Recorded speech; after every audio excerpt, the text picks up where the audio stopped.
Hello, everyone. Good afternoon, good morning, and good evening, depending on where you are in the world.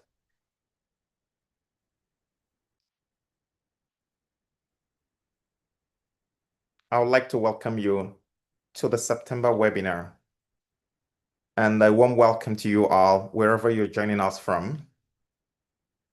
It is my pleasure to welcome you to our September webinar, a key installment in the OIC Arbitration Center's monthly webinar series.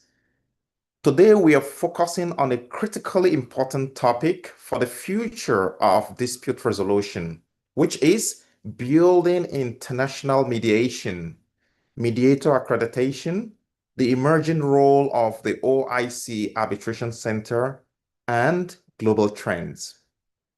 This series is designed to shed light on the evolving landscape of international dispute resolution. And of course, today's session is particularly significant. And I'm being told that this webinar actually is being streamlined live on YouTube as well. Now, the webinar aims to address a question I receive quite often. I always get this question wherever I go. They tell me, Omar, how can I join the roster of mediators of the OIC Arbitration Center? Now, given that our center's focus is predominantly on complex cross-border investment, commercial, and of course, financial disputes, we have to emphasize on financial, even though financial disputes are often classified under commercial disputes. But we emphasize on financial disputes because we are not only talking about the conventional financial disputes, we also have the expertise on Islamic finance disputes. Therefore, our requirements and perspective on mediator accreditation can differ from more general mediation training. This webinar is designed to clarify that pathway and explain why a specialized, rigorous accreditation is so vital in our field. Ladies and gentlemen, we are truly privileged to have a distinguished panel of experts with us today to explore these themes. We'll hear from James Macpherson, an international mediator, an ADR specialist, and a founding member of Gulf Mediation. His unparalleled experience as a co-founder and leader of major ADR centers, including the Saudi Center for Commercial Arbitration and the Bahrain Chamber of Dispute Resolution, and of course, his former role on the board of the International Mediation Institute, bring a wealth of practical insights. We will also be joined by Andy Rogers, who is already here with us, just like James. Of course, he's a mediator, he's a trainer, and a member of the leadership team at CEDAR. Of course, you know what is CEDAR by now. And as you're aware, this webinar is being co-organized, by OIC Arbitration Center, CEDAR, and Gulf Mediation. CEDAR is the Center for Effective Dispute Resolution. And of course, Andy will share his insights on developing the essential skills for international mediation. And of course, I, Omar Hosseini, will also be presenting, focusing on the OIC Arbitration Center's specific framework. Each of our speakers will present for about 20 minutes, after which we'll open the floor for an interactive Q&A session for the final 30 minutes. However, please do not feel you have to wait until the end to ask your questions. We encourage you to use the Zoom Q&A tab throughout the webinar to submit your questions as they arise. This will help make our discussion more dynamic and responsive to your interests. We are genuinely excited to have this opportunity to engage with you and look forward to providing you with clarity and information you need. It is our sincere hope that this session will be a valuable step for many of you, and we truly look forward to the possibility of onboarding you as accredited mediators on the OIC Arbitration Center's roster. Thank you once again for joining us, and let's begin. Now, once I say let's begin, I think it all starts from me. But before I actually begin, I would like to kind of invite James and Roger and Andy, for a few remarks. James, you're welcome to the webinar. This is our September monthly webinar series, and they're welcome. Well, it's always great to be with you, Dr. Umar, and with Andy. I've known you both for a long time. I'm very excited to speak with our colleagues, and I agree with you. It's very important to get their input because we want to be responsive to the room and responsive to what their queries are. But I think what the opportunities of the OIC-AC is it's a multilateral group. It's the largest multilateral group after the United Nations, and I think it's bespeaks the vision of those who are at the OIC and yourself and your board and your advisors that you're trying to create a center of excellence through the OIC-AC. And I think that part of that is obviously is to bring together a convergence of standards and expertise. So I think this is a great opportunity. So thank you very much. Thank you, James. You're welcome. Andy, welcome. Thank you so much, Dr. Umar. I'm very excited to be here. I think this is actually an amazing opportunity, and I'm excited that CEDA is part of it, and I am personally very privileged to be part of it. I think it's a unique approach to addressing the needs of dispute resolution in, as James was saying, in various parts of the world. And I can't wait to share more details of it with you during this webinar. Excellent. I'd like to once again welcome you. And of course, I'd like to welcome our audience from wherever you're joining us from. I can recognize some of you joining from all over the world, from different parts of the world. Please do invite your friends and colleagues to join as well as we proceed. Now, I'd like to start with the first presentation today, which is on why accreditation matters. And I think this is extremely important to kind of set the tone for this. And I think we're given 20 minutes each. And we are going to look at why accreditation matters briefly in international mediation. And when we talk about international mediation, for today's sake, we are focusing on commercial mediation and investment mediation. We're not going to deal with political mediation today, even though I know James is actually, a top trainer, when it comes to this area. But again, perhaps some other days. But for today, we're focusing on the jurisdiction of the OIC-AC. And of course, we're going to look at pathways to OIC-AC roster mediators. If you want to be part of our roster, of course, this is the best place to be at this time today.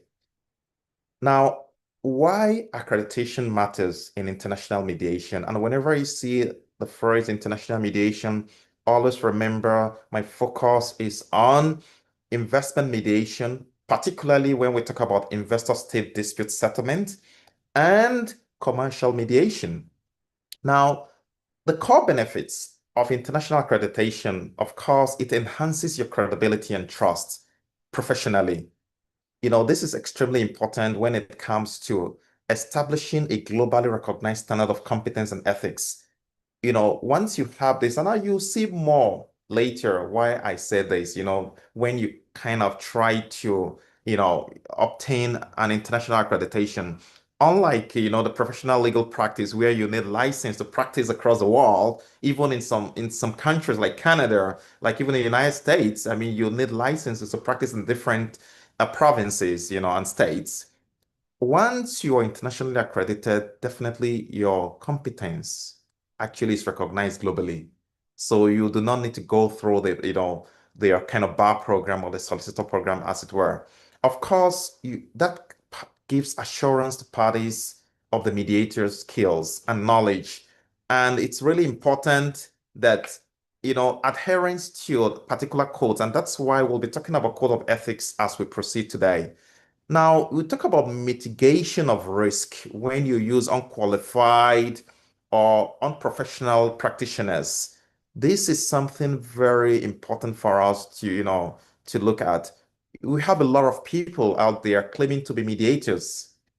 But again, of course, we are all natural mediators, but you've got to professionalize this, take it to the next level. And this is why we feel it's important to obtain an accreditation. Of course, some of you already have accreditations from your respective jurisdictions. The next question will be, is that enough to be a cross-border mediator? So this is something, again, my panelists will be sharing today. Now, promoting quality and consistency is also very important. Quality control, we have to be able to kind of identify those who are experts and those who are pretending to be experts. So you've got to go through a rigorous training and experience, of course. So there are some of these criteria we'll be explaining today. And when it comes to a uniform approach, it's always important. Of course, we have people of diverse cultures across the world, but when it comes to cross-border mediation, we need to adopt a uniform approach, something applicable to everybody. And this is why it's extremely important to ensure that you're accredited, and not just accredited, you're internationally accredited. Now, when it comes to professional practice and breach of some of this code of conduct, it's good to also have a complaints mechanism. And this is something, we were discussing internally a few months ago.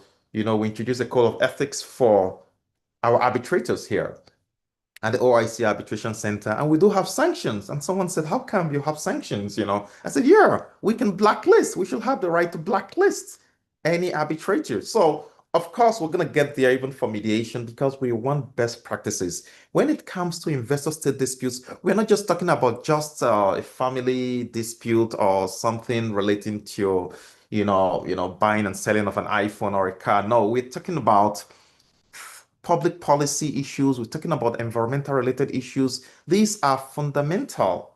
So we need people to be duly trained to be able to handle this kind of disputes, particularly if they want to be accredited, at the OIC Arbitration Center. Now, let's look at the practical impact on stakeholders. Here we talk about the practical impact of international accreditation. Of course, we want to facilitate cross-border practice as I've mentioned earlier. That's why we need to kind of have this benchmark for organizations. And we're happy to have Andy here representing CEDAR, which we consider as a gold standard for mediation training. And we are very happy to partner with them. And of course, we want to streamline, when it comes to validating professional, practice in a way you can actually streamline visa and work permit processes through these cross-border practices. And supported enforcement is also very important. We do have our mediation rules, which allow for cross-border enforcement of settlement agreement. And of course, many of you know about the Singapore Convention, which allows for enforcement of settlement agreement. Article 3 of that convention is very clear when it comes to the obligation of state parties. We do have a different way of handling that in our mediation rules as well, and I'm happy to discuss this later. Now, of course, international accreditation allows for professional development and market access. This helps you as well. Of course, it encourages CPD. This is part of our requirement internally here. But it gives you access as a mediator as well, beyond your original jurisdiction. And of course, it's a highly competitive market. So once you're accredited, that paves a way for you. And I always encourage people, young professionals, to focus on new areas of commercial mediation. And, talk about tech mediation as well. There are all these kind of new areas you can actually specialize in. And you're going to create a niche for yourself. And this will open doors to institutional rosters, and you'll be able to apply to be listed on some of those rosters. And of course, now let's look at the pathways for the OIC-AC roster. So I'm just trying to lay the foundation because before you ask the question, I want to preempt, whatever you have in mind at the moment. I know you'll be saying, oh, we're saying this international accreditation. What next? How do we get in? That's the big question. It's a big elephant in the room today. So the pathways are basically two. And I'm going to start with the first one. Now, the first pathway perhaps is for people like me who want to learn, who want to attend trainings, organized by CEDAR, Gulf Mediation, and OIC-AC to learn the principles, the best practices, So this is actually very important. So once you attend an internationally accredited kind of training, then perhaps you're on your way to becoming a mediator here at the OIC Arbitration Center. And this is really important. I don't want to repeat some of the things I've said before, in terms of the importance of getting accredited. But one thing I would like to say is that the first part starts with training and assessment, which CEDAR will be providing based on this partnership we've just established with CEDAR and Gulf Mediation. So this is the first thing, attending an international internationally accredited mediation training program. And again, how do you determine what is an internationally accredited program? This is discretionary and it's subject to the decision of the Secretariat of the OIC Arbitration Center to determine. So this is the first step if you really want to join our roster. Now, the second step is, of course, there will be an accreditation process after the coaching. I'm sure Andy will tell you more about the whole process, how they carry out their training and accreditation. So you've got to pass. Again, that's very important. That's part of quality control. If you should be appointed as a mediator for an ISDS cases, an investor state dispute case involving an OIC member country or even a non-OIC member country, and you have an investor on the other side, and you are appointed as a mediator, you must handle it professionally. So this is something very important. We don't joke with this because this actually relates to public policy. You're talking about a whole state, and the claim may be a $500 million claim. Yes, these are the kind of claims we get when it comes to investor state disputes. So we have to ensure that you pass the exam. That is the accreditation phase of the whole process. And of course, that takes us to the next phase. Once you pass, now you can apply to us. We're going to guide you through that phase. We do have a team here, our case management team and our legal department here. They are always available to guide you. Now, the first thing is you apply to the OIC-AC by submitting a formal application. And of course, you have to submit also references, two references, at least two here. And you sign the OIC-AC Code of Ethics. And from there, you are also required to attend a half-day workshop. This is very important because this focuses on the specifics of cross-border investment and commercial mediation within the OIC country. So beyond the general framework you'll be taught, this workshop actually will be organized, and we can always do this virtually. You don't have to come to Istanbul where we are. And of course, the Secretary General of the OIC-AC will submit the list of applicants to the Board of Directors based on the statute establishing this center. The Board of Directors of the OIC Arbitration Center has the final say when it comes to approving or admitting you to be part of the roster. And upon the approval of the board, you'll be enlisted. And of course, we're going to give you a unique accreditation number. And of course, we're going to have you on our website as well. Now, to maintain your status, of course, we do have some processes, some CPT requirement, the continuous, professional development requirements. And what else, you're required to fulfill some requirements. Again, this will be communicated to you in due course. Now, the second pathway, actually, I know I need to end. I saw a hand up from my team already. That is already 20 minutes. Now, the second pathway actually is for experienced mediators. If you've been mediating a lot of cases, then you don't need to go for the training. But again, you have to prove that to us. It's important, but you don't have to attend the training. Now, that actually involves, different processes. We still have to attend a full day workshop. Workshop is more like, okay, discussion, and again, on the same thing, the cross-border, issues relating to investment and commercial disputes within the OIC region. No exam is required. And of course, for experienced mediators, there's a process. The process actually is similar to the process we discussed before, so I'm going to just skip this and move on to maintaining your status similar to what we discussed earlier. I'm going to skip this as well. And of course, there are specific requirements to apply to us to prove that you are actually qualified not to attend the CEDA training. And this actually involves mediation experience. Of course, you must have conducted minimum of 10 mediations or, as a mediator or as a co-mediator. This is very important. And this is actually very important requirement.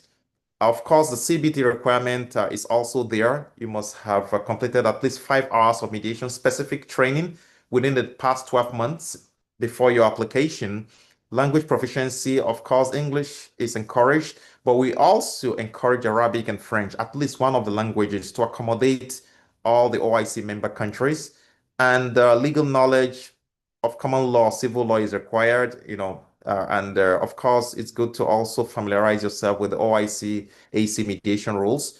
Then we can, apart from that, you have to submit the following to actually prove that you are not required to attend the mediation training with the accreditation module. Your CV or resume, degree or professional qualification certificate, accreditation, confirmation of mediation training, your CBT confirmation, and of course, schedule of mediation. We just need a list of representative cases you've handled without going into confidential issues, the value and a brief outline of the type of claim, and details of the applicant's current practice. I think this is also important. And of course, we need a passport-sized photo for the public OIC kind of mediators register we will be publishing on our website.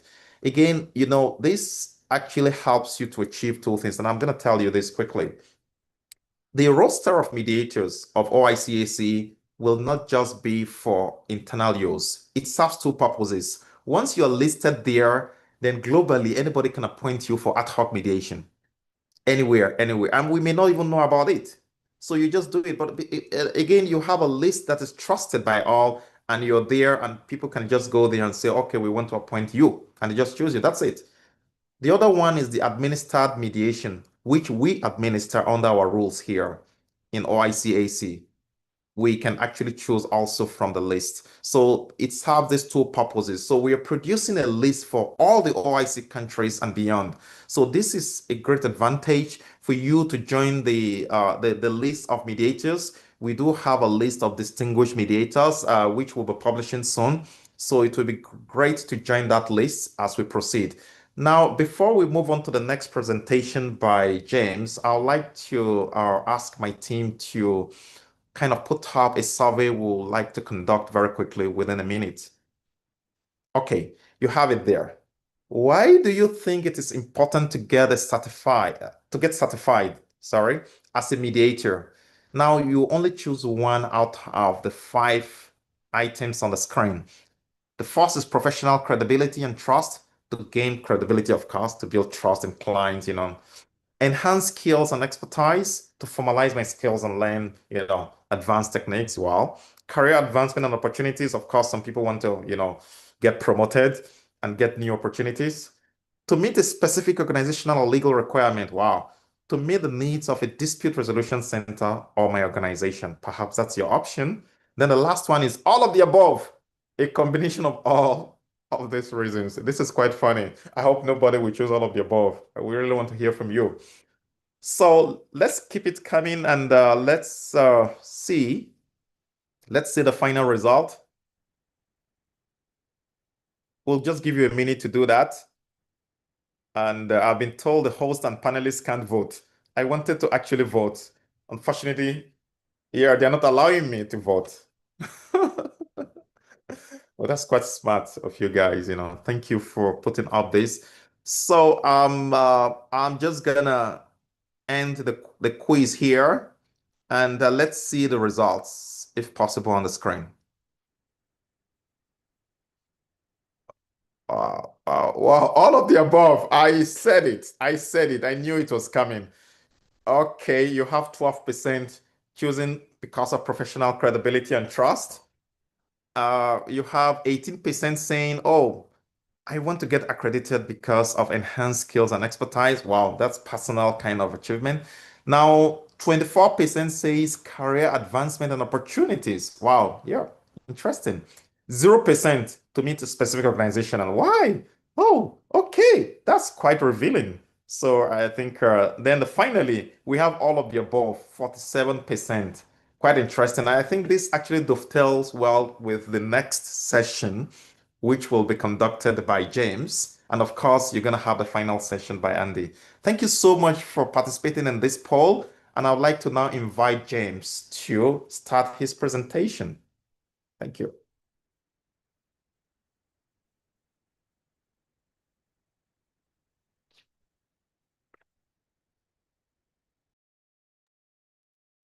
James, I think you're muted. Sorry, I can see you speaking. Okay, can you unmute? Or I think you need to unmute. Let me see. How do you do that? The back end team, check if you need to unmute James. He's muted. Okay, great. How am I doing now?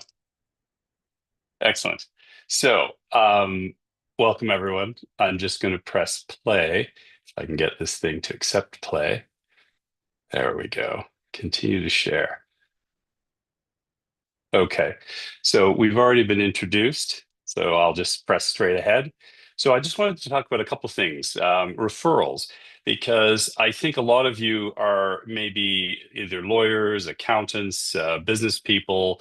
There are many different vocations of origin that people come to mediation. But I think it's important for people to really get their mind around where these referrals come from, and also what are the commercial users themselves looking for. And finally, who are the people who are the gatekeepers who select or impact the choice of the mediators themselves? So there's a couple of things to consider. Now, there's different types of mediation offered in different parts of the world, as Dr. Umar mentioned earlier. You've got a more sort of evaluative approach. You've got the one that I typically prefer, which would be a sort of interest-based approach. There's formal mediation, and there's more informal mediation. Many people look to mediation as being, putting the piece in the puzzle, giving them something, whether it's restoring the relationship, whether it's getting information, whether it's simply determining how they can resolve a matter, how they can end a relationship, whether it's a partnership or otherwise, but they're in it for different reasons. But ultimately, it's a process. It does have some form, and those of you who mediate will appreciate the different ramifications of that. Obviously, around the world, what typically gets people like you and I into the room as the mediator and the parties themselves is the ADR clause.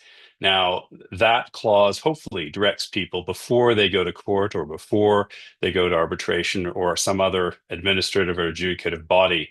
And so the goal is to get people as soon as possible into the room. And as this little diagram shows, you can be as simple as two persons and a mediator at the head of the table.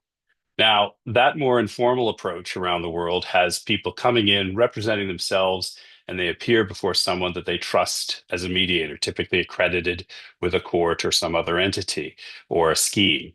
Now, this informal mediation has the mediator providing a number of skill sets, a number of bringing their experience to bear, everything from being a referee to being an enabler in terms of helping people to express themselves and bringing them together and coaching the parties to do the best job they can communicating. But it can also become a more complicated situation in which you've got a more sophisticated one. We have legal representatives who come around the table and assist. I, for one, prefer lawyers in the room. Some people don't, but I think lawyers earn their keep and then some, because they're able to coach, advise, have the back of, calm down, counsel, and generally provide a whole lot of sophisticated analysis throughout the process itself. Now, what's important about this is that people get what they expect. And that's one of the things that Dr. Umar was referring to earlier in terms of standards and procedures and codes of ethics. So if you are here, I'm in Riyadh today, and you're at the Saudi Center for Commercial Arbitration, they have, as does Dr. Umar and the OIC-AC in Istanbul, a code of conduct. And this for not just the mediator, but also the representatives and the parties. And this is something that is increasingly, let's just say, the centers are getting more and more aligned behind this notion that all the representatives, all the parties, and the mediator have to be operating from the similar ethical and professional standpoint, and in terms of their behaviors and so on. But what this means when you go around the world is you have to make sure that the parties, before they show up, know how to prepare and know what to expect in the room and what model they're going to experience. And one of the things about the training offered by CEDAR is they provide an adaptive model, a model that is one that we recognize by any commercial mediators around the world, we recognized by lawyers and by parties. It's a very traditional and effective method that has been perfected over a number of decades in terms of the approach they take and the skills they work to develop among those who participate in the training. And it's a very robust and comprehensive training program. And as Dr. Umar said, it also is experiential. You'll hear more about that from Andy. But one of the things I think that people need to understand, and I think this is what leads to disappointment with a lot of retired judges, lawyers, accountants, therapists, or others who become mediators, is they're used to being in a context in which people will automatically defer to you, they will come to you, and they think that they simply hang their shingle outside and the cases will flow in. What they don't realize is that unlike the service provision of a bank or a brokerage or whatever it might be, This is much more complicated. You've got the mediator, you have two or three parties, you have the representatives, and as this diagram shows you, there's all these people outside who aren't at the table but are still dictating what goes on at the table. And I think this is very important, and this is why accreditation comes to bear, because if you've got three countries or three industries or very different personalities, they have different expectations of what they're going to receive in terms of the service, the experience, the process, and the rest of it. So it's very important that you prepare them, as I said earlier, for how to prepare, what to expect, and what they will receive in the room, so they don't have that sense of being ambushed or surprised. But further, there are a lot of choices. And these people will all have a say, potentially, in terms of who participates. It's often simply the lawyers who discuss it, or the parties do that, or the clause, as I referred to earlier, will stipulate you are to go to this center and have their rules applied subsequently. So you just need to remember that if you're becoming a mediator, or if you're getting involved this way, this is the reality that the CEDARs and the OICs of the world and all these ADR centers deal with, is that that's why they go to conferences, write articles, write books, and do webinars, because you need to have a reputation that transcends borders, transcends sectors, transcends all potential obstacles. And that's why I wrote down the last word there, showstoppers, because literally some shareholder or some silent partner or spouse or someone can literally say, or an elder from a community, no, I don't want that person. I want that person. So the accreditation you secure through the OIC-AC program will provide you with an accreditation that's internationally recognized through the CEDAR brand. Now, that is how you can distinguish yourself, among other things, because what are people going to look for? Well, I can honestly tell you that I've actually had at least 3 cases in the last couple of years where I've been asked point blank, are you a CEDAR accredited mediator? Fortunately, I am, but I was actually asked that question before I was. Fortunately, it didn't actually stop, but it did lead to debate between the lawyers about whether they could go ahead with someone, because in this instance, I was literally in contention with some others who did have this accreditation. And I think that's a thing you have to bear in mind, is that this is a competitive thing, and people are looking for reasons to include you and reasons to exclude you. Now, the referral sources I referred to earlier, it's often colleagues, somebody at the office, somebody at the firm, an advisor, an accountancy, a brokerage, someone giving you advice. Very frequently, it's lawyers. And if it's a clause and it stipulates an ADR institution, sometimes unfortunately, the clauses are not as carefully drafted and they can be a bit vague. And they'll say something like the preeminent ADR institution in the jurisdiction in which the contract is to be applied, or some such thing. So then the debate becomes, well, if it's in Bahrain, is that the BCDR or is that the GCC Arbitration Center? If you're in this country or that country, whose is it? So it's very important that the clause is something that's carefully drafted, but you will be impacted as the mediator because the clause will stipulate an ADR institution. The fourth one listed is ADR schemes. There are a lot of those in the UK. There are a lot in Africa, North America, Asia. Those can range anything from medical malpractice to real estate transactions to credit card disputes. They can be micro, macro. They can be small, large. They can be multi-jurisdictional. And those schemes are usually in a profession or an industry or a sector that's self-regulating or has the opportunity to prescribe in the terms and conditions that you go to that scheme. So again, if you're accredited, your colleagues will have more stature there. The lawyers will have something to talk about. The ADR institutions will take a box. The schemes, often the same thing. And lastly, court-connected mediation programs. There are a number of those around the world. Historically, there's been debate about, can you have mandatory mediation? Because mediation is supposed to be this pure process in which it is party-centric, complete autonomy, party-directed, and it's about opting in, not being forced in. But I, for one, believe that court-connected mediations have been incredibly valuable for literally allowing parties and professionals and lawyers to experience the mediation process itself. So it's a big proselytizer, a big way to, proof of concept for people to actually get in there.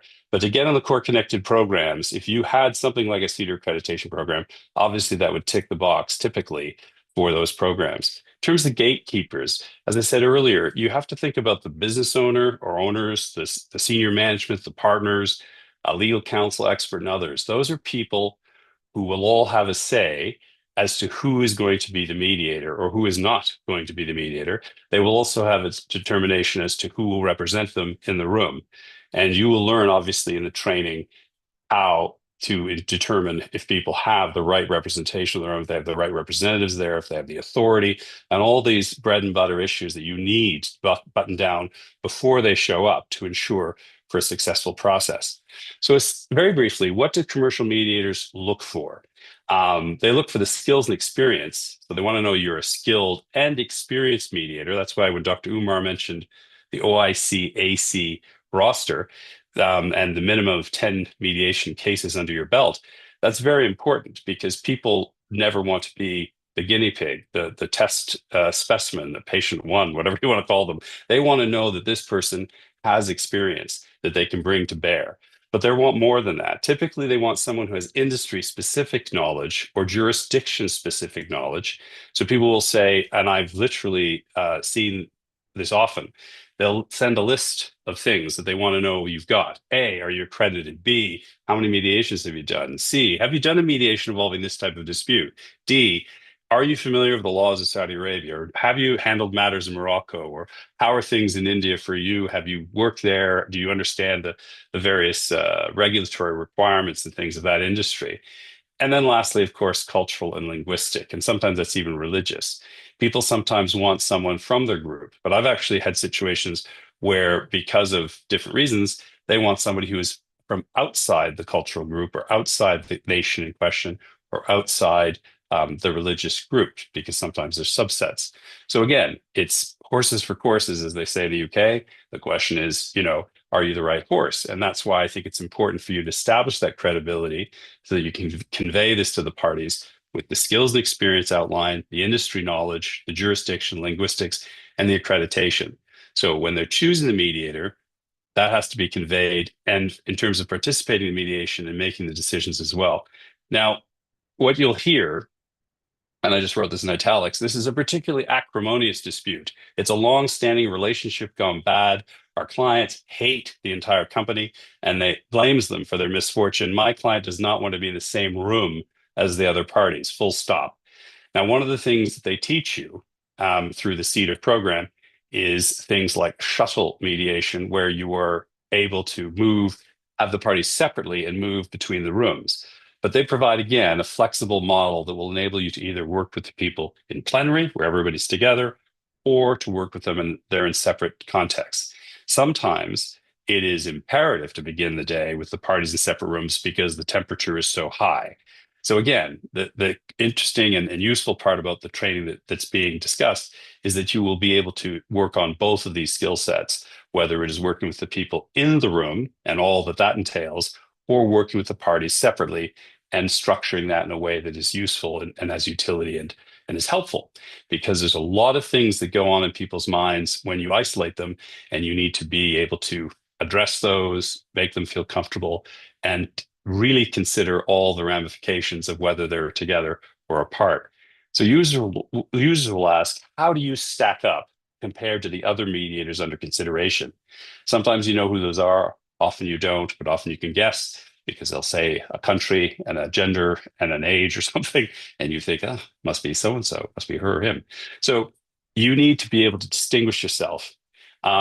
I think one of the important things about doing these trainings, and I find I learned as much doing delivering a training as receiving it, is not just the negotiation, the conflict analysis, and the process design and things I've already referred to, but also learning about others, learning about yourself, learning the skills and techniques, but also creating, I call it muscle memory, tongue in cheek, but that you'll keep yourself grounded, centered, and focused on the parties and the process, because you're always having to move on this sort of multidimensional situation with many parties. And people talk about AI reading people's, reading the room, reading the parties, getting a tone of what they say and what they write and their facial expressions. But that's what you have to do as the mediator. And until these tools are fully rolled out, it's up to you to have these skills. So finally, I think it's important that the mediation training and the learning you do in the groups is representative of the cultures, the industries, and the personalities that you're going to work with. And so The nice thing about this course that's being offered in November, and by the way, will be offered as a fixture annually, perhaps more, is that you're meeting your peers from around the world. You're meeting people from different cultures, from different industries and personalities. And that's very important, I believe, in those role plays, which are done virtually, but also have a mix of individuals so that you can learn so much more about this. Now, all of you have pretty much worked in these spaces, but to get the mediation training with a diverse group of people adds real value, I think, in terms of the experience and the takeaways and your adaptability and your creativity as a mediator. So I'll stop there because I'm more interested in the questions from the group. So I'll hand it back to our impresario, Yeah, Dr. excellent. Yeah, thank you so much. I love the photos, the multicultural part of it, looking at the diverse nature of the OIC, having 57 plus member countries. I say 57 plus because the main members are 57. You do have observer countries like Thailand, Russia, and a few others. So, that last photo actually represent the diverse cultures we have in the OIC region itself. And thank you so much, for your approach to this topic. Now, I would like to invite Andy to share his thoughts and walk us through the accreditation process. And by the way, I was just emphasizing on the importance of accreditation at the beginning. We do have uh, a training coming up in November, like James mentioned earlier, and it's going to be on the 25th and 26th of November. And it's going to happen in Istanbul physically here at the OIC Arbitration Center headquarters. And of course, the accreditation part will take place the week after. You're going to hear more about this from Andy. Andy, take it from there. Thank you so much, Dr. Umar. And as I said before, it's a real privilege to be here. My name is Andy Rogers, and I've been with CEDA for 20 years. This is the 20th year that I've been with them. But that actually pales into comparison with CEDA's own history, because CEDA has been around for 35 years, which, as ADR institutions go, is on the older side.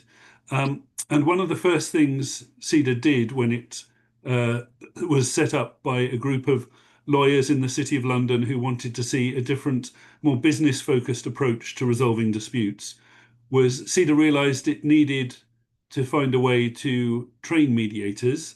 And what it did was it looked around the world at what was currently considered best practice in mediation training. And it put together a training course which has been extremely influential for that reason, because we considered what should or could a mediation training consist of, and why would that work? And because it came along at the right time, it was kind of 1990, so the world was kind of moving on from the 80s and into more how we would kind of understand business is conducted today. From the 1990s onwards, the training has really resonated, and the reputation of CEDA has just built and built.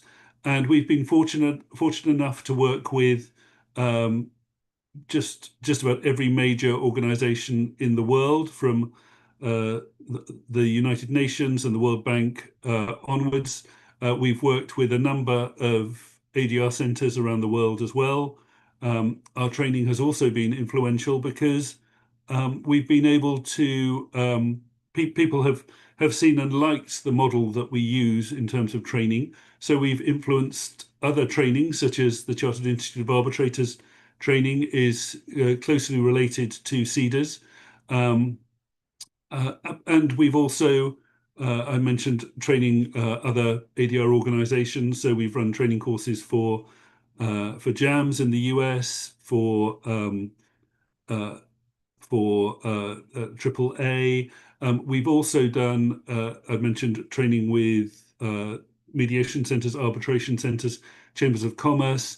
We've also trained a lot of the mediation trainers in different parts of the world. So depending on where you are, if you have done some mediation training, it may well be that those trainers were trained in part by CEDA. So that's a lot of me saying how great CEDA is. And we have trained over it's somewhere between 9,000 and 10,000 mediators now around the world in 35 years, and in over 70 countries. But I wanted to explain why the course has been so influential, and James has kind of touched on some of this. But essentially, we teach a very safe model of mediation. We are not going to use a metaphor. If you mediate the way that CEDA teaches, you're unlikely to crash the car, because we teach a model that the mediator understands how to be neutral, how structures the mediation with a mixture of joint and separate mediation meetings. And as James was saying, there are different ways of mediating. And as you become more experienced as a mediator, you become more comfortable with maybe being a bit more evaluative in a certain situation. You want to give someone potentially guidance that maybe they're going down the wrong avenue. But you, with the experience, you know how to do that in a way that doesn't impact your neutrality or end the mediation. And likewise, you become skilled in knowing when you want to have everyone together for the whole day. And if you've mediated in France, that might have been the experience, that you were in a mediation where everyone's sat around the table for the entire session. Or if you mediated in maybe parts of the United States, maybe you never met the other side at all, because as James was saying, you hate each other so much. But what CEDA is able to do is to really show a safe way of working together. And I want to, James just gave a couple of examples. I want to talk about some examples as well. And these kind of relate to cases that I've seen myself. So imagine two brothers in Karachi.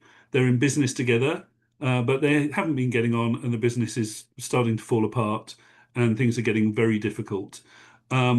You might think, okay, they're brothers, they know each other. All the issues are on the table. Why would we need to meet with them separately? And it may well be that because you can do some work with them together, but actually it's understanding that if you get them apart from each other, that you might be able to work in a way which is they're able to share with you the secrets of why they got into the position that they got into, that they why they feel particularly frustrated, why they haven't been able to say that to their brother. And through that understanding of the way of mediating, you can unlock the dispute and find a way to settlement. A different example would be, let's take an Egyptian businessman. He owns a couple of hotels in Sharm el-Sheikh, and maybe he's building a couple more. And someone from Europe comes and signs a contract with him on behalf of his company for travel, for vacations, and things go wrong. The relationship unravels, and they end up in dispute with each other. Now, in a situation like this, you might think, okay, well, this was a business relationship. It went wrong.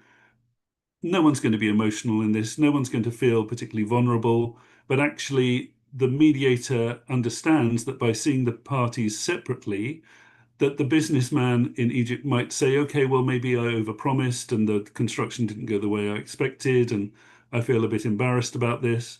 And the businessman from Europe, people might say, well, he is just a businessman, but actually maybe his professional reputation is on the line, and he feels very uncomfortable about what has happened, and he feels blocked from doing anything with his organization. And it's only by the mediator being able to talk to him in private that he's unable to unpack that information, which then gives the mediator the tools or the information to share with the other side, thereby unlocking the dispute.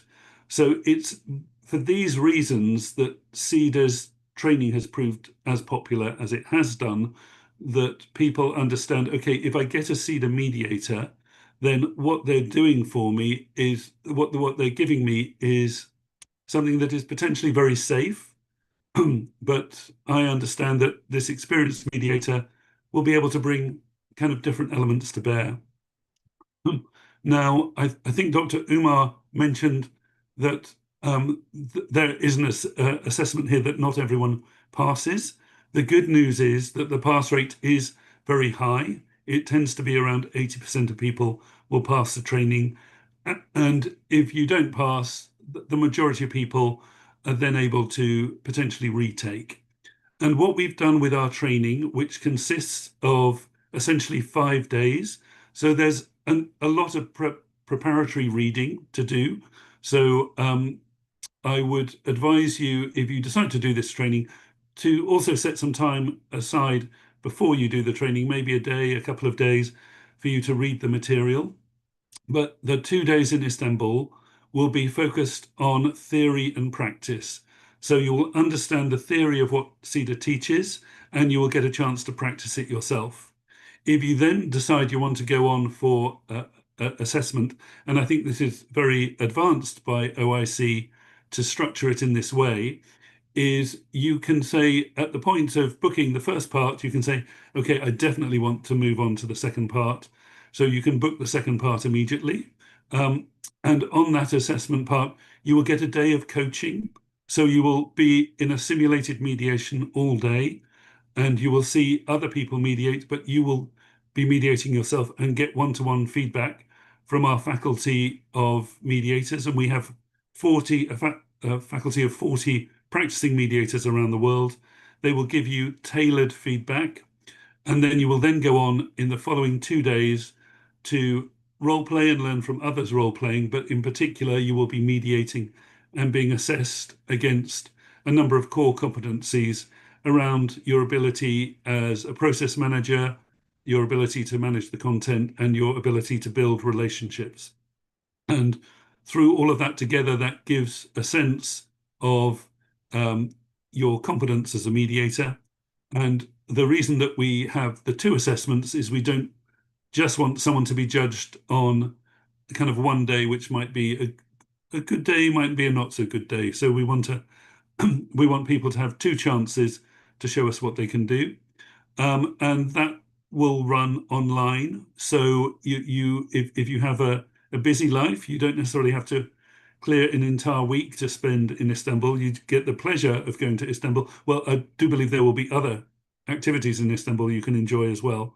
But you don't have to just focus on mediation that week. And then you will have the freedom to mediate from home or from your office online. If you decide that you don't want to do the second part of the training right away, then there is the option, as James and Dr. Umar were saying, this is a program that is being established for the long term. So there will be other opportunities for you to do that, those assessment days. I would advise you, however, not to leave too long of a gap between learning the theory and practice and then moving on to the assessment. It's better to do it while it's fresh in your mind. So we understand if you need to maybe have a gap because of your busy life for kind of 2-3 months before you do the second assessment. So I would say that is an option for you. But I would say if possible, you want to get the CEDA accreditation, then absolutely go ahead and book both parts. If you just do the first 2 days, the theory and practice day, you will get CEDA's certificate of mediation knowledge, which is has its own weight and value, and is certainly something you can, with all good pride, hang on your wall. But it is not the same as getting the CEDA accreditation, which is recognised universally. So just talking about where you are in the world, there are different ways in which CEDA's training is recognised. In certain countries, particularly in Europe, CEDA's training is considered part of gaining your license as a mediator. In some other parts of the world, it is all you need to do. In parts of the world where mediation is regulated, so for example, in the United Kingdom, if you pass CEDA's training, then you can then go on and register with the Civil Mediation Council, If you have done our training in Hong Kong, then you can register in Hong Kong as a mediator. So there are different avenues open. And in parts of the world where there is no registration, and you're thinking, well, how do I demonstrate to the world that I'm here and practicing as a mediator? There is the International Mediation Institute. CEDA's training, passing CEDA's training means you're automatically entitled to register as a qualified mediator with the International Mediation Institute and be listed with them. And then you can work towards a higher level with them, which is the certified level, which is for people who have done a number of mediations. So if you happen to have done CEDA's, I'm probably becoming quite technical here, and I'm also got my eye on the time, which has just turned 1 o'clock. So I don't want to talk too much, but I do want to say, if you have any questions about what I've just said, please feel free to ask them. I think my own personal view, having done many training courses for CEDA, is that this one with OIC is a very innovative one. And I think given the fact that, as Dr. Umar was saying, this is a way that leads you to being able to be listed with OIC as well. It's a unique opportunity. So, but very happy to answer any questions you have in relation to the training course or CEDA's accreditation in general. Thank you. Perfect. Thank you so much, Andy. And I think you've heard it all. My team has just shared the details of Module 1 and 2 and the dates, on the chat box, so you can just follow that up. And yes, I think we are just on time. Now we should proceed for the Q&A session. We do have a lot of questions already pending for you. Of course, be prepared to answer questions on accreditation itself. And I'll try to moderate the session. I won't attempt to answer this question, so I'll rely on both of you, James and Andy. So let me take the questions one after the other. Okay. Someone is asking, how can I join? I guess Zafar is asking, how can he become a mediator here at OIC-AC? I guess we've explained that, but I'm just gonna focus on Zafar's questions. He has some other questions. The first question here is, how does accreditation enhance trust in mediators across borders, especially where parties come from very different legal and cultural systems? Who wants to take that? I'll jump in first. Sure. So I think if you know that you're likely to have an international practice as a mediator, then I would certainly recommend looking at joining the International Mediation Institute. There are other bodies as well, such as the International Academy of Mediators, for more experienced mediators, but they also have a mentoring program as well. So you can join something like that to access. But the more you are able to, and the questioner is right, trust is very important, as James was saying, in terms of the appointment of a mediator. The more you can have a mediator CV that demonstrates you understand the process, that you can explain the process, that lists the work that you've done in resolving disputes, both as a mediator, but also in other walks of life, as a business person, as a lawyer, then the more confidence someone is likely to have in your ability as a mediator. So it's not, unfortunately, there's not a perfect way to instill trust immediately, but there are certainly very positive things that you can do. And a starting point, I think, is having a mediation accreditation. And the more people that have heard of your accreditation, then the more trust you're likely to generate. Thank you. Thank you, Andy.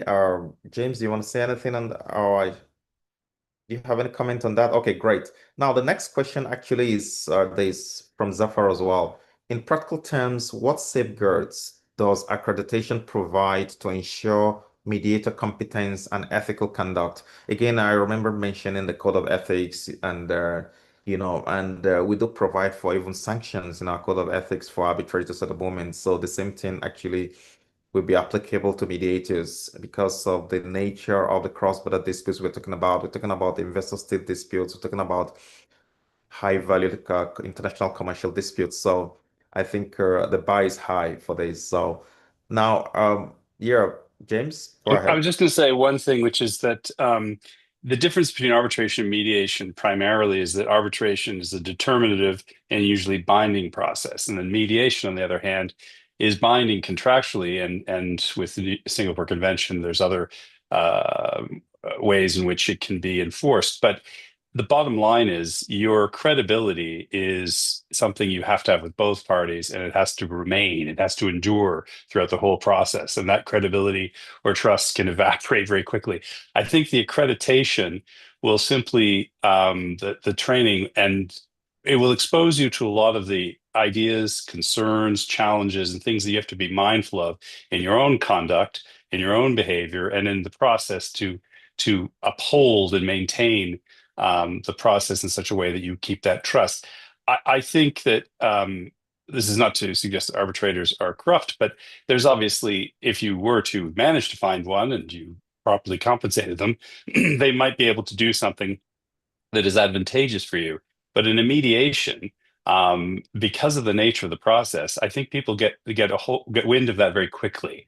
If you are doing things in a manner that is actually gives them a sense, because a lot of this is visceral, they will get a sense that you are somehow doing things in an unbalanced or unfair or unequal or preferential way. So I think it's imperative, and that's part of the training process, is that you learn that people are incredibly observant, astute, and intuitive, and they will get that gist if you are somehow trying to game the thing. Bottom line is they can also throw you out. So if you lose the trust of the parties, they can end the mediation immediately. This isn't a question of simply like an arbitration where they would have to go through a formal process. They can simply leave because it is strictly a process of consensus and acquiescence. So if you do anything, you learn in the training that the parties will leave. It's as simple as that, or they will ask for you to be replaced or what have you. So I think that it's more about opening your eyes to all of the implications and the situations in which you can be a very effective, as opposed to undermining that. Thank you so much for that. Um, Yeah, Andy, quickly. I just wanted to add to that that getting your accreditation, that component is, I'll use the driving metaphor again, is like learning to drive. And if you've got your accreditation from CEDA, people will say, wow, you've gone to a great driving school. But as we all know, having learned to drive at one point, those of us that do drive, eventually bad habits can creep in. So you might have been taught when you turn the corner in the car, you keep both hands on the wheel. And over time, you start turning the corner with one hand on the wheel. That's the importance of the code of conduct, code of ethics that you were talking about, Dr. Umar, the Sure. thing that keeps people in check and keeps makes people know, okay, so this person, they were good enough to pass and get their accreditation, but they're maintaining that standard because they're on this panel, and this panel is ensuring that they're following the rules that need to be followed. Absolutely. Talking about the bad habits in driving, when the light turns red, what do? It stop. When it turns green, what do? You go. But when it's amber color, what do? You run faster. And that's what most of you will do, I'm sure. You run faster. It's not caution. Yeah, so I think, yeah, thanks for the driving kind of story there. I think it helps a lot. Now, I think you've answered a question that came up here regarding the different fragmentation in accreditation standards. The question says, do you see accreditation evolving towards a single global standard, or will regional bodies, IMI, CMC, CEDAR continue setting fragmented benchmarks? Do you want to just say what you So I can jump on this quickly. I think there is greater coherence between standards, absolutely, because people, my organization, CEDA, is part of IMI. We partner with many different ADR institutions around the world. We talk to each other. we understand and respect why different rules are in place. As James was saying, mediation is different in different parts of the world, and that is good, because if there are certain things that are culturally appropriate or inappropriate, or it's the law in certain places. So, for example, in Poland, a mediator is not allowed to have professional insurance, whereas in the UK, a mediator is encouraged to have professional insurance in case something were to go wrong at some point and the mediator were to be sued. I mean, it doesn't happen, but people still want to be confident on that point. So the rules there are slightly different, and therefore standards for mediators can be different. But I think that there is a lot of similarity between mediation rules and standards and accreditations, and there is a lot of mutual respect between these institutions as well. Sometimes they will require you to do their own particular training. Sometimes they will accept the fact that you've got the training from a brand that is recognized worldwide and accepted as such. Absolutely, yeah. Thank you. James, I have a question for you, and this is from Zafar from Pakistan again. With the rise of online and AI-assisted mediation, how should accreditation frameworks adapt to remain credible and relevant? So how would they remain Credible, credible and relevant? relevant. Well, I think that I noticed that Michael Patrick Joyce is on the call, one of our Gulf mediation mediators and a barrister, arbitrator, and so on, and friend to all of us. And he mentioned this question of AI and has spoken to this topic internationally. And he will tell you that, you know, it is inevitable that, and this, you'll hear this from many of our peers, it is inevitable that AI is going to be part of all aspects of our interactions in one fashion or another, to one degree or another, and to be aware of it and to be able to incorporate it is important. I think that there is going to be more emphasis placed on by codes of conduct on things like online and on AI, because there are challenges that are inherent to those two aspects of the practice. We've actually done a full day workshop on how to mediate virtually through the Bahrain Chamber and the Saudi Center and others, because it is there are a number of aspects and things to bear in mind, everything from who's off camera to what people are saying or doing and all the rest of it. So these things offer opportunities, but as is implied by the question, there are potentially ethical challenges that need to be considered. So I think that the trainings themselves will address some of these aspects. I think the codes of conduct over time will also converge and address some of these aspects, whether it's online or AI. I mean, the thing about AI tools is in arbitration, there's a whole debate about the sort of the fourth arbitrator. So to what extent can you outsource effort to a junior or to a tribunal secretary or to another person? And generally, a lot of parties will tell you, well, I specifically chose Michael, Amina, and Umar, and I want Michael, Amina, and Umar. I'm not paying for, you know, James or Andy, who's the tribunal secretary or an outside party. And I think that as long as these tools are used in a way that enhance the experience, that enhance communication, which is inherent to mediation, the better. I do think that it's still early days, but the potential for these different systems is extraordinary. So everything from predictive software to summary software to reading emotions and all sorts of things. So I think these tools will be useful, but I agree with, I think what's implied there is they were going to have to adapt the codes of conduct and the trainings so that people can integrate these into their practice in a healthy and constructive way. Absolutely. Yeah, thank you for that. There's another question from Larry Anthony. I think Larry is the co-founder of Islamic Arbitration and Mediation Services in the US, based in Texas, if I can recognize the name. Here, he's asking, does it matter what type of case you have mediated? I guess you're referring to the second pathway which I mentioned earlier. I guess we'll actually focus on the jurisdiction of the center, which again, I would like to repeat is investor state disputes, commercial disputes, and of course, we can talk about Islamic finance disputes classified under commercial, broadly classified, under commercial disputes. So I think this is actually the focus, not necessarily family disputes here. But again, the focus is on cross-border disputes here, not necessarily domestic disputes. I have to emphasize on that. Thank you so much, Larry, for joining us, and Zafar and others. We have an anonymous attendee saying, well done to the panelists, to both of you.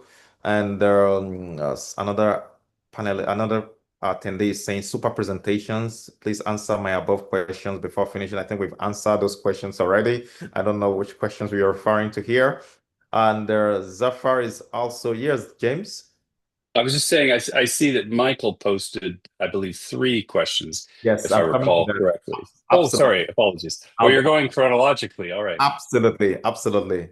Michael, it's our in-house mediator. He's a member of the board of OIC Arbitration Center. And I saw Emilia somewhere as well. I think she's also with us today. Thank you for joining. Now, the next question, okay, I think it's an accreditation. Let me now go to Michael's question. In complex mediations, preparing the parties for the mediation may be integral to the success of the mediation itself. Yes, I agree. I once faced a similar situation, in Malaysia, while mediating a case. Could you elaborate on preparing for a simple mediation insofar as any mediation is simple, and for a complex mediation? Could you say a word or two about co-mediation? When can it be used in an international context? How should co-mediation be deployed? Establishing trust and maintaining confidentiality are essential elements of mediation. Both elements may be easier to establish in face-to-face mediations, but many mediations are now remote stroke virtual. Could you comment on similarities, differences between face-to-face and remote mediations? Could you also say something about establishing trust and maintaining confidentiality in remote mediations? James, you'd like to start first, then we can take further comments on this. There are a lot of questions. Sure. Sure. Three questions. If I focus on the first one briefly, and I'm sure Andy will have something to say about this as well, as he would with any of them. This question of the distinction between a more straightforward or simple mediation, as Michael called it, and a complex mediation. Complexity can be extreme. I mean, there was a matter in Canada where there were 98 lawyers in one room representing, I think, almost 400 survivors of institutional abuse. And there were 4 levels of government. There were all sorts of insurers. It was quite an elaborate undertaking. So that you can get that extreme, and it can be as simple as 2 persons in one room with the mediator. I think that the smaller anyone who's done community mediation will tell you that sometimes if the quantum, the money in dispute is small, it's very difficult because there's not much to work with there. But if you focus on the relationships, I think the dynamic is the same regardless of whatever situation you're in. But there is no question that with complex mediations, the challenges are often determining which parties to let in, which parties to let out, how many people can show up, how extensive are the exchanges of documents. Because what you don't want necessarily in a mediation is boxes and boxes or gigabytes of data being transferred and so on. But sometimes it's necessary. Sometimes the parties require that the mediator avails himself and reviews correspondence, contracts, scientific studies, metallurgical reports, actuaries, whatever. There's a lot of information. Now, obviously, if the mediator is doing this, they would be retained to spend that time. So one of the things the mediator has to do is discuss in preliminary calls with the parties to what extent do they expect the mediator to have read all of this information beforehand. And one of the key ways to get a gauge on that is summary briefs. So the lawyers prepare, however many there are, a document that's usually 5-10 pages, but sometimes they like them to be 20, but it's up to them. And they exchange with each other these summary briefs. So the more complex cases, it's very helpful to do this in advance, as in 2 or 3 weeks beforehand, so that you can identify where their thinking is before they show up. And do we need to add management team members? Do we need to rope in or engage with certain experts? And is there documentation that needs to be shared beforehand? But typically, when you get to the mediation, it will come down to relationships, it will come down to communication, trust, it will come down to how they can mitigate certain things and find a way forward or disengage, depending on if it's bringing together or disengagement. But they're very different animals. And I think that's where the experience in other contexts helps you, because whether you're a lawyer, accountant, or otherwise, because you learn what sorts of questions and perhaps there's something that is missing. But the good news is, with good counsel, is you get very sophisticated, well-researched, well thought out, comprehensive and coherent briefs. And I think that's one of the key things for me. Andy? Yeah, I agree with everything James has said. I'd like to kind of tackle the question of co-mediation, because I think it can be hugely valuable in cross-border disputes. However, it is a mistake to think that it's halving the work, because there is a lot of process decisions to be made. So, and the mediators need to decide whether or not they're going to involve the parties in that. So is one mediator going to work more with one party? Is one mediator the subject expert in one particular area? And what does that mean for the negotiations? And how well do the mediators know each other? Do they need the mediators need to be able to communicate well with each other as well. So I think it is very, very valuable, but it does involve a lot of potentially a lot of thought and preparation, and also both mediators need to be paid as well. So it's important that the parties, when going for a co-mediation, understand that they're not hiring one expert, they're hiring two experts. I agree with everything Andy said. I just want to say one thing. Three Oh experts. dear. Yeah. 3. Well, I'll let you talk to that in a moment. I just want to throw one thing about what Andy said, because I agree with everything he said, and I think that co-mediators, honestly, I think can be brilliant. It can really add value, but it is more money, as Andy said, and it does add the complexities he mentioned. And I think the paramount one, as he said, is which one's a substance expert, but also typically you need one captain, as it were.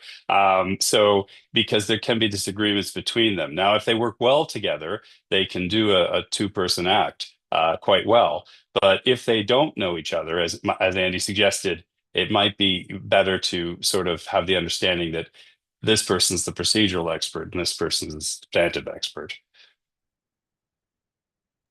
Absolutely, yeah. Thank you so much. I think we still have one more question from Michael, talking about okay. Here is talking about similarities and differences between face-to-face mediations and the remote mediations, the issues relating to confidentiality, trust. And I think these are still issues. I understand that, James, you discussed the AI stuff earlier, and I think it's relevant to this analysis as well. But here we are going not to the extent of AI. We are even talking about remote versus physical, basically. How do you really establish trust and maintain confidentiality? I mean, somebody may actually be sitting behind you there, and I don't know, and I'm talking to you and I'm telling you, James, this is confidential, don't tell anybody. But you have a whole crowd behind you or in the room, and I'm not seeing them, basically. So how do you respond to this? Andy, I'm sure Cedar's given this some considerable thought. So I personally, I sometimes mediate and someone is not in the country, and I will typically say to them, is there anyone with you? Can anyone overhear you? And sometimes the answer is yes, my My lawyer is here, but they're not on camera. So I have, when I've not been certain who's in the room, asked them to actually move the camera, or I've asked people to come on camera and verbally confirm that they're going to observe the rules of the mediation. But I find that broadly speaking, mediating online is, whilst it can have technical challenges, is substantively not that different from mediating in person. But it just needs that little bit of thought and preparation in terms of, as you say, Dr. Umar, who's going to be in the room and who is listening. The other thing too is I agree with what Andy said. I think that it's optimal to be face to face. In fact, I find virtual is best if it's a supplemental thing. They've had a day together, they've gotten the read of each other, they've gotten things off their chests and all the rest of it. So in terms of body language and all that, you can do a lot of that virtually. I agree with Andy, but there is something nice to be able to take in everybody with sort of one look and see their movement and see how they're responding to one another. So I still think it's optimal, but for many reasons, and many companies are simply not willing to incur the expense. So I've heard that some companies will insist that things are done remotely, and I've certainly had a lot of mediations where management are not in the room; Okay, great. they're on the camera. Absolutely. Thank you. I have one last question, and that's from Ihsan Mahsoud, who I guess is the Registrar Secretary General of the IMAC, what they call the International Mediation and Arbitration Center. I'm trying to recognize people's name, with their names. And this is the new center established by the government of Pakistan, based in Pakistan, Islamabad itself. Now he's saying thank you to OIC-AC for this timely webinar and to the speakers for such excellent presentations. My question, that is his question, not mine.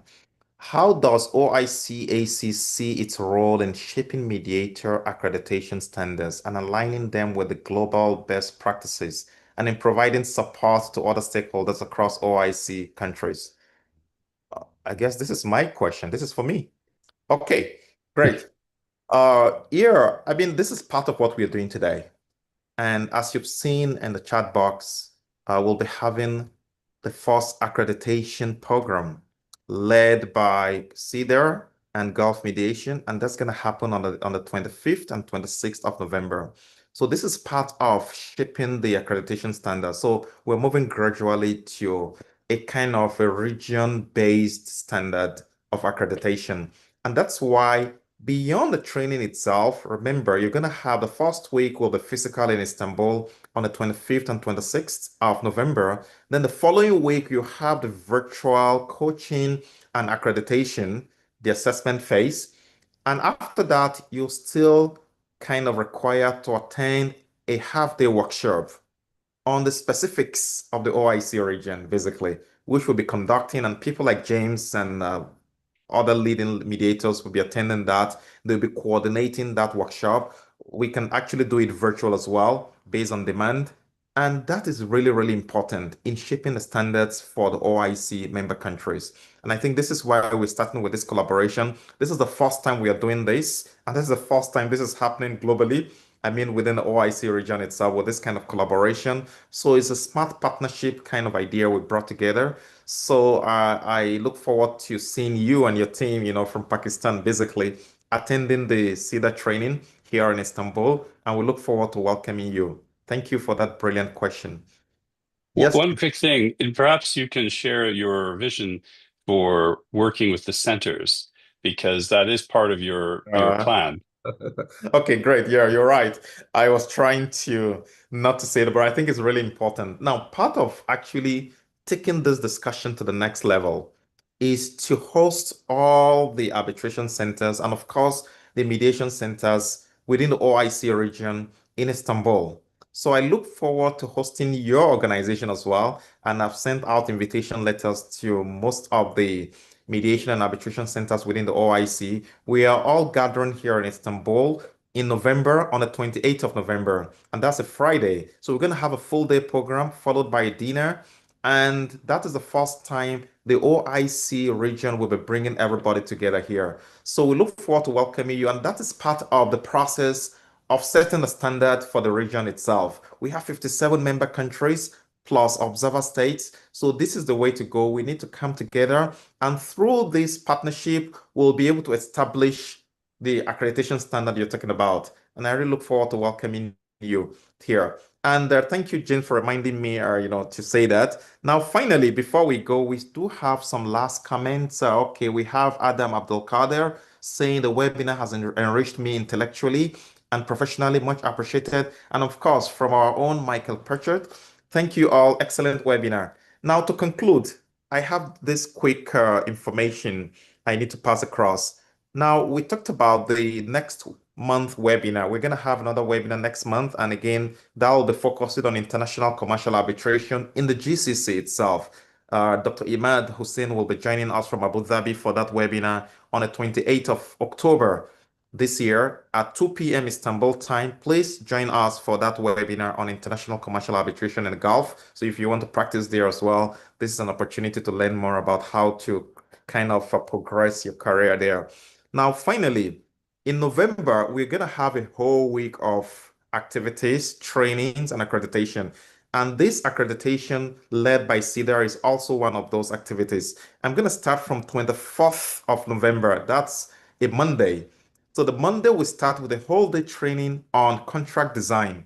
And this is for the manufacturing industry, the construction industry. So it's not just for lawyers. In fact, the lead trainer is not a lawyer. He's an engineer, but he's a mediator and an arbitrator. So, and that's Marcus Cato. So you're going to have a whole day training, and that's happening on the 24th of November, on Monday in Istanbul. It's a fiscal event, fiscal program. So please do follow us on LinkedIn. You're going to get the details there.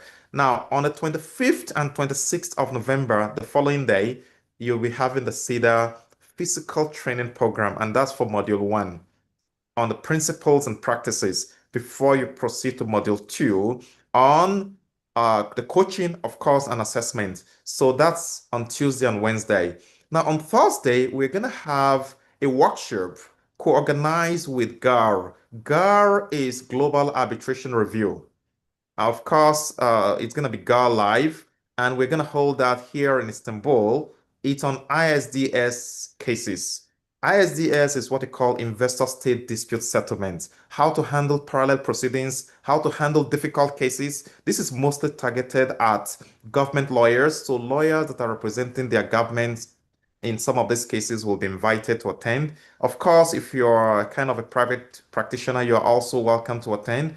And that's actually, it's going to be a whole day workshop. Of course, you're going to have a lot of materials. It's a workshop, it's not a seminar. So please check our LinkedIn page as well to register for that event.